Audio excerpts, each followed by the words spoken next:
এই ধানগড়া এই গ্রাম থেকে পাঠিয়ে দিব, ইনশাল্লাহ রাজি তো? আপনার কি বিশ্বাস হয় যে আপনি এখান থেকে দুরূদ পাঠ করবেন যে রসুলের কান মোবারকের রহমতি বরকতি ফেরেশতা রসুলের কানে যায় বলবে যে অমুকের বেটা আপনার প্রতি দরুদ সালাম পাঠ করছে? বিশ্বাস হয়? কেন বিশ্বাস করবেন না? রসুল কি কোনোদিন মিথ্যা বলছে? সেই নবী বলছে যে পৃথিবীর কোনো প্রান্ত থেকে যদি কোনো মুমিন মুসলমান এবং নর এবং নারী, কালো হোক আর সাদা হোক, লম্বা হোক আর ও খাটো হোক, ধনী হোক আর গরিব হোক, রিক্সা চালক হোক আর ভ্যান চালক হোক, চাকরিজীবী হোক আর কৃষক হোক, যে যে পেশায় থাকুক না কেন, আমার প্রতি যদি একবার দরুদ সালাম পাঠ করে, আল্লাহর রহমতি বরকতি ফেরেশতা সেই দরুদ সালামখানি আমি নবীর কাছে তার বাবার নাম সহ মেনশন করে আমাকে বলে যে হে নবী, আপনার অমুক গ্রামের অমুকের বেটা অমুকের ছেলে আপনার প্রতি একবার দরুদ সালাম পাঠ করছে, নবী আপনি সেই দরুদ সালামটা শুনে নেন, তার পরিচয়টা জাইনা নেন। রসুল সেটা সদরে গ্রহণ করে নেয়। সুবহানাল্লাহ। সেই আশা নিয়া, সেই মনের ভরসা নিয়া, সেই আশা ব্যক্ত করে আমরা সকলেই আমরা রসুলের প্রতি দরুদ সালাম পাঠ করি। সকলে বলি সাল্লাল্লাহু আলাইহি ওয়াসাল্লাম। বাজান একটু মন খুলে ভালোবাসার নজরে, ভালোবাসার ক্ষেত্রে রসুলের মহাব্বতে আমরা সকলে একটু বলি না সাল্লাল্লাহু আলাইহি ওয়াসাল্লাম।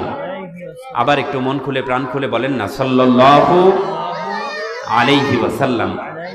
নবীর নাম নিতে কি ভয় পাননি? আল্লাহর নাম নিতে ভয় পান? আল্লাহর নাম নিয়ে যদি মরে যায় কপাল ভালো না মন্দ? ভালো।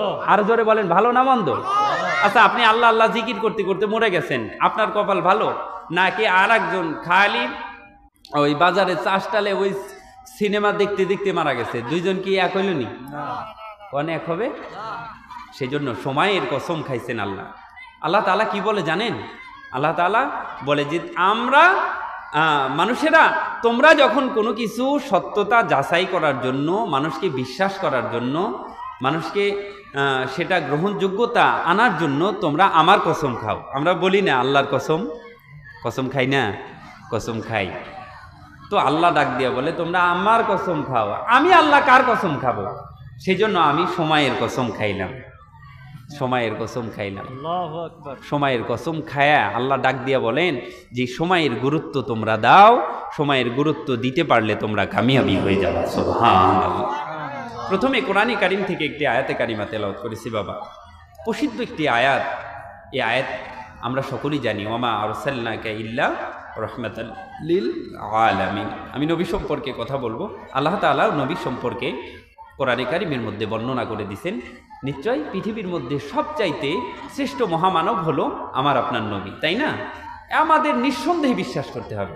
সেই নবীকে আল্লাহ তাআলা পাঠিয়ে দিয়েছেন। আল্লাহ ডাক দিয়া বলতেছেন যে আমি পৃথিবীর সমস্ত মানুষের জন্য রহমত এবং বরকতের জন্য আমি আমার নবীকে, রসুলকে প্রেরণ করে দিয়েছি। সুবহানাল্লাহ। কেমন রহমতের নবী, কেমন বরকতের নবী যে আল্লাহ তাআলা তার শরীরের উপর মশা মাছিকে পরাকে আল্লাহ তাআলা হারাম ঘোষণা করে দিয়েছি।